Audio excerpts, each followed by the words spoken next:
Saudi crown Prince, കിരീടാവകാശി, MBS എന്ന ചുരുക്കനാമത്തിൽ അറിയപ്പെടുന്ന മുഹമ്മദ് ബിൻ സൽമാൻ, അദ്ദേഹം സൗദി അറേബ്യയെ റിഫോം ചെയ്തുകൊണ്ടിരിക്കുകയാണ്.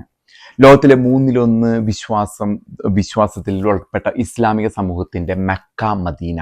He is the custodian of Mecca and Medina. വിശുദ്ധ സ്ഥലങ്ങളുടെ കസ്റ്റോഡിയനാണ് അദ്ദേഹം, സൗദി ഭരണാധികാരി എന്ന നിലയിൽ.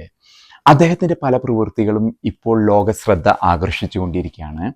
അദ്ദേഹം ഇപ്പോൾ അവിടെ സ്ത്രീകൾക്ക് വാഹനം ഓടിക്കാം, സ്ത്രീകൾ ഹിജാബ് ഇടണമെന്ന് നിർബന്ധമില്ല, അതുമല്ലെങ്കിൽ സംഗീത നിശകൾ നടത്തുന്നു. അങ്ങനെ പല പ്രവൃത്തികളും അദ്ദേഹം മുൻകാലങ്ങളിൽ സൗദി അറേബ്യ നിരോധിച്ചിരുന്ന പ്രവൃത്തികളെല്ലാം അദ്ദേഹം അനുവദിച്ചു കൊടുക്കുകയാണ്. ഇന്നത്തെ സൗദി അറേബ്യയിൽ അദ്ദേഹം മൊത്തം സൗദി അറേബ്യയെ മാറ്റിമറിക്കുകയാണ്. എന്നാൽ വ്യക്തിപരമായിട്ട് മുഹമ്മദ് ബിൻ സൽമാൻ അദ്ദേഹത്തിൻ്റെ വിശ്വാസങ്ങളെക്കുറിച്ച് പലപ്പോഴും പല വ്യത്യസ്ത അഭിപ്രായങ്ങൾ നൽകുന്ന രീതിയിലാണ് അദ്ദേഹം പെരുമാറുന്നത്.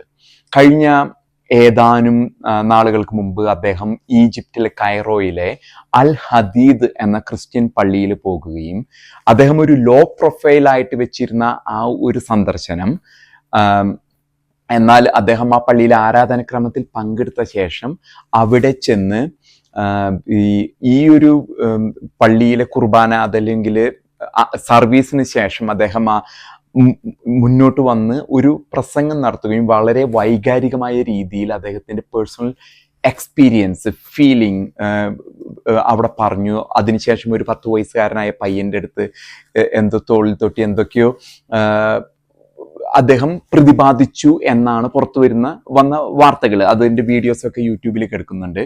ഈ അൽ ഹദീദ് ചർച്ചിൽ അദ്ദേഹം പോകാനായ സാഹചര്യങ്ങളെക്കുറിച്ച്, കാരണം ഇസ്ലാമിക ചിന്തകൾ അനുസരിച്ച് അത് വലിയൊരു ഹറാമായിട്ടുള്ളൊരു ഇതാണ്, അത് ഒരിക്കലും ചെയ്യാൻ പാടില്ലാത്തൊരു കർമ്മമായിട്ടൊക്കെയാണ് ചിലർ ഇസ്ലാമിൽ കാണുന്നത്.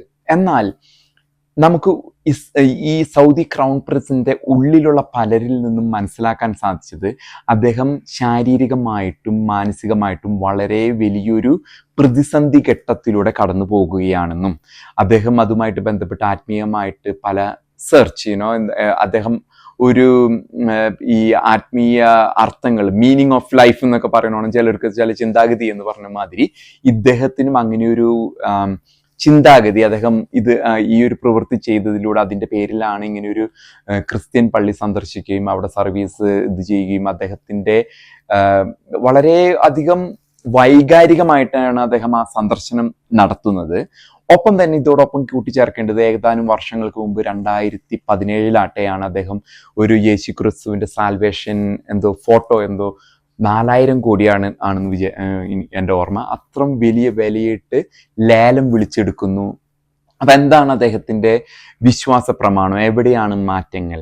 ഞാൻ അദ്ദേഹത്തിൽ നിന്ന് മാത്രമല്ല, മിഡിൽ ഈസ്റ്റിലെ പല രാജാക്കന്മാരും, പ്രത്യേകിച്ച് കുവൈറ്റിലെ അൽ സബ ഫാമിലിയിലെ, UAE നെഹിയാൻ്റെയും അൽ മക്തൂമിൻ്റെ ഒക്കെ ഫാമിലിയിലൊക്കെ നമുക്ക് ഇപ്പം നോക്കിയാൽ ആ മാറ്റങ്ങൾ നമുക്ക് കാണാൻ സാധിക്കും. ബഹ്റിനിലാണെങ്കിലും ഖത്തറിലാണെങ്കിലും ഇങ്ങനെയുള്ള മാറ്റങ്ങൾ നമുക്ക് മിഡിൽ ഈസ്റ്റിൽ സർവ്വസാധാരണമായിട്ട് നമുക്കൊന്നും ചിന്തിക്കാൻ പറ്റുന്നതിലും അധികമായിട്ടാണ് ഈ രാഷ്ട്രങ്ങളിലെല്ലാം മാറ്റങ്ങൾ വിശ്വാസങ്ങളായിട്ട് ബന്ധപ്പെട്ട്, ഇസ്ലാമിക വിശ്വാസങ്ങളായിട്ട് ബന്ധപ്പെട്ട് നമുക്ക് കാണാൻ സാധിക്കുന്നത്.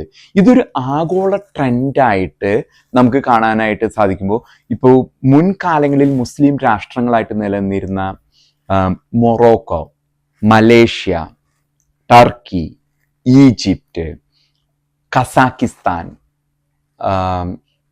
അങ്ങനെ നൈജീരിയ, അതിലും ഒക്കെ ഏറ്റവും പ്രാധാന്യമായിട്ട് നമ്മൾ കാണേണ്ട 2 രാഷ്ട്രങ്ങൾ, ഒന്ന് ഇറാൻ. ഇത്രയും ഫണ്ടമെൻ്റൽ ഇസ്ലാമിൽ അടിയുറച്ചിരുന്ന ഇറാൻ ഒരു ക്രിസ്ത്യൻ രാജ്യമായി എന്ന് പറയുമ്പോൾ എങ്ങോട്ടാണ് ലോകം പോയിക്കൊണ്ട്? ഇത്രയും അടിപിടിയും ഇത്തരം ഭീഷണികളും ഒക്കെ നിലനിന്നിട്ടും ജനങ്ങൾ ഇറാനിലെ അണ്ടർഗ്രൗണ്ട് ചർച്ച് ഉണ്ടാക്കി ആ രാഷ്ട്രത്തിൻ്റെ എല്ലാ വിശ്വാസ പ്രമാണങ്ങൾക്കും എതിരായിട്ട് പോയി ഒരു ക്രിസ്തീയ രാഷ്ട്രമായി മാറി എന്നാണ് നമുക്ക് പുറമേ വരുന്ന റിപ്പോർട്ടുകൾ പ്രകാരം മനസ്സിലാക്കാൻ സാധിക്കുന്നത്. ഇറാൻ അടിമുടി മാറിയിരിക്കുന്നു. അതൊരു ഷിയ വിഭാഗത്തിൽപ്പെട്ട രാഷ്ട്രമാണെങ്കിൽ പോലും ഇന്ന് അവിടെ ഒരു 40-60-40-60% ഇടയിൽ ജനങ്ങൾ ക്രിസ്തു വിശ്വാസം സ്വീകരിച്ചു. തന്നെയല്ല ഇപ്പം അടുത്ത് നടന്ന പലതരത്തിലുള്ള പ്രൊട്ടസ്റ്റുകൾ, ഇത് മറ്റേ ഹിജാബ് ഇടുന്നതിനെ പറ്റിയൊക്കെ ഉള്ള ഒരു സ്ത്രീ മാഷ മീന എന്നൊക്കെ കൊന്ന സംഭവങ്ങളുമൊക്കെ ആയിട്ട് ബന്ധപ്പെട്ട് ജനങ്ങൾ പ്രക്ഷോഭത്തിന് തയ്യാറായി നിൽക്കുന്നതായിട്ട് നമുക്ക് കാണാം. അതിലും ഉപരിയായിട്ടാണ് ലോകത്തിലെ ഏറ്റവും വലിയ ഇസ്ലാമിക രാജ്യമായിരുന്നു ഇന്തോനേഷ്യ അടിമുടി മാറിയിരിക്കുന്നു. അതൊരു ക്രിസ്തീയ രാജ്യമായി മാറി എന്ന് വേണം നമുക്ക് കണക്കാക്കാനായിട്ട്. ഈ ഗ്രാജുവലി ഇന്തോനേഷ്യ അങ്ങോട്ട് എത്തിക്കൊണ്ടിരിക്കുകയാണ്. അപ്പം ലോകത്തിൽ സംഭവിക്കുന്ന ഈ മാറ്റങ്ങളിൽ ഏറ്റവും മുഖ്യമെന്ന് പറയുന്നത് എന്താണ് സൗദി ക്രൗൺ പ്രിൻസ് ഇങ്ങനെയുള്ള സന്ദർശനങ്ങൾ, ഇങ്ങനെയുള്ള അദ്ദേഹത്തിൻ്റെ ചിന്താഗതി, അദ്ദേഹത്തിന് ശാരീരികമായും ആത്മീയമായും പ്രശ്നങ്ങൾ ഉണ്ടെന്നാണ് പുറമേ വരുന്ന ഈ വിവരങ്ങൾ. അതിൻ്റെ അടിസ്ഥാനത്തിൽ അദ്ദേഹം അതിൽ നിന്നും ശാന്തിയും മുക്തിയും പ്രാപിക്കുന്നതിന് വേണ്ടിയാണ് അദ്ദേഹം ഇങ്ങനെയുള്ള ഈ ക്രിസ്തീയ വിശ്വാസങ്ങളിലേക്ക് അദ്ദേഹം പോകുന്നത് എന്നാണ് ഉള്ളിൽ വരുന്നും നമുക്ക് ലഭിക്കുന്ന റിപ്പോർട്ടുകൾ. സൗദി അറേബ്യ ഇനി മുന്നോട്ട് പോകവേ എന്തായിരിക്കും അവിടെ വരുന്ന മാറ്റങ്ങൾ എന്ന് നമ്മൾ സൂക്ഷ്മമായി നിരീക്ഷിക്കേണ്ടതുണ്ട്.